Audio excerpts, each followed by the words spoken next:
और यूपी पंचायत चुनावों को लेकर इस वक्त की बड़ी खबर सामने आ रही है। इलाहाबाद हाई कोर्ट में एक याचिका दायर की गई है और इस याचिका को लेकर अब चुनावी माहौल गरमाया हुआ दिखाई दे रहा है। इस याचिका में ग्रामीण मतदाताओं की सुविधा और मतदान की गोपनीयता बनाए रखने का हवाला दिया गया है।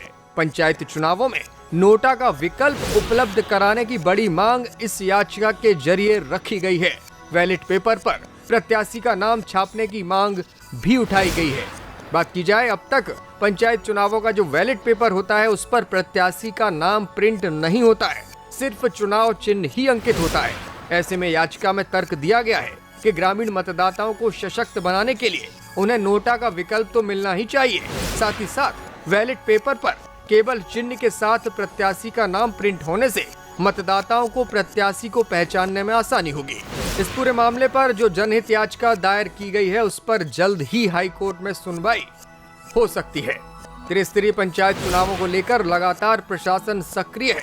साथ ही साथ चुनाव आयोग भी अपनी ओर से तैयारियां कर रहा है। मतदाता सुविधा और पारदर्शिता बढ़ाने को लेकर हाई कोर्ट में ये जनहित याचिका दाखिल की गई है और इसमें दो बड़ी मांगे रखी गई हैं। पहली ये कि नोटा का विकल्प पंचायत चुनावों में लागू किया जाए और दूसरा ये कि बैलेट पेपर पर चुनाव चिन्ह के साथ प्रत्याशी का नाम अनिवार्य रूप से छापा जाए, ताकि ग्रामीण मतदाताओं को वोट डालने में परेशानी ना हो और जिस व्यक्ति को जिस प्रत्याशी को वो वोट देना चाहते हैं उसी को अपना वोट कास्ट कर सके। मजिस्ट्रेट कोर्ट में पेशकार हैं नरेश कुमार मौर्य और उन्होंने अपने अधिवक्ताओं देवी प्रसाद त्रिपाठी और देवी शंकर पांडे के माध्यम से जनहित याचिका हाई कोर्ट में दायर की है। उनका कहना है कि ग्रामीण क्षेत्र में मतदाता सिर्फ चुनाव चिन्ह देखकर उम्मीदवार चुनने को मजबूर होते हैं और इसकी वजह से कई बार वो सही प्रत्याशी का चयन नहीं कर पाते हैं। याचिका में दावा किया गया है कि बैलेट पेपर पर सिर्फ चुनाव चिन्ह दर्ज किया जाता है और मतदाताओं के लिए ये काफी कंफ्यूजिंग होता है वोट डालते वक्त कि वो जिसे वोट डाल रहे हैं वही उनका पसंदीदा प्रत्याशी है या वो चुनाव चिन्ह पहचानने में गलती तो नहीं कर रहे। नाम अंकित होने से ये कंफर्म हो जाएगा कि जिस व्यक्ति को वोट डालने के लिए वो आए हैं उसी को अपना वोट दे रहे हैं।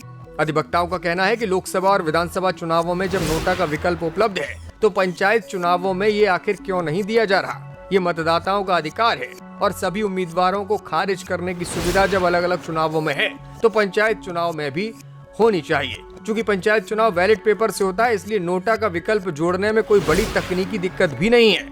सिर्फ बैलेट पेपर में एक कॉलम बढ़ाने की आवश्यकता है। हालांकि इस पूरे मामले को लेकर बताया जा रहा है कि चुनाव आयोग ने आपत्ति दर्ज की है और कहा है कि त्रिस्तरीय पंचायत चुनावों के लिए 60 करोड़ बैलेट पेपर छापने हैं। ऐसे में कई बैलेट पेपर पहले से ही छपकर तैयार हैं और इस स्थिति में दोबारा मतपत्र छपवाना संभव नहीं है।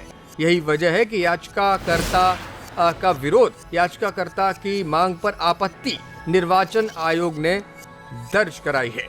तो ये बड़ी अपडेट है। उत्तर प्रदेश के त्रिस्तरीय पंचायत चुनावों से जुड़ी हुई गांव की पंचायत लगातार सुर्खियों में है। अलग अलग तौर पर प्रत्याशी तैयारी कर रहे हैं। प्रधानी के चुनावों को लेकर गांवों में माहौल बन रहा है और इसी बीच हाईकोर्ट में जनहित याचिका दायर की गई है और इस याचिका को लेकर अब चर्चाएं तेज हैं। लोग इस याचिका पर बातचीत कर रहे हैं, इसके पक्ष में तर्क दे रहे हैं कि हाँ, नोटा होना चाहिए, प्रत्याशी का नाम मतपत्र पर होना चाहिए। इस तरह की आवाजें भी अब सुनाई दे रही हैं।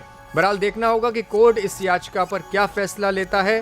बहरहाल इस याचिका को लेकर जो सुर्खियां हैं वो सामने आ रही हैं और पंचायत चुनावों को लेकर लगातार अलग अलग अपडेट सामने आ रही हैं।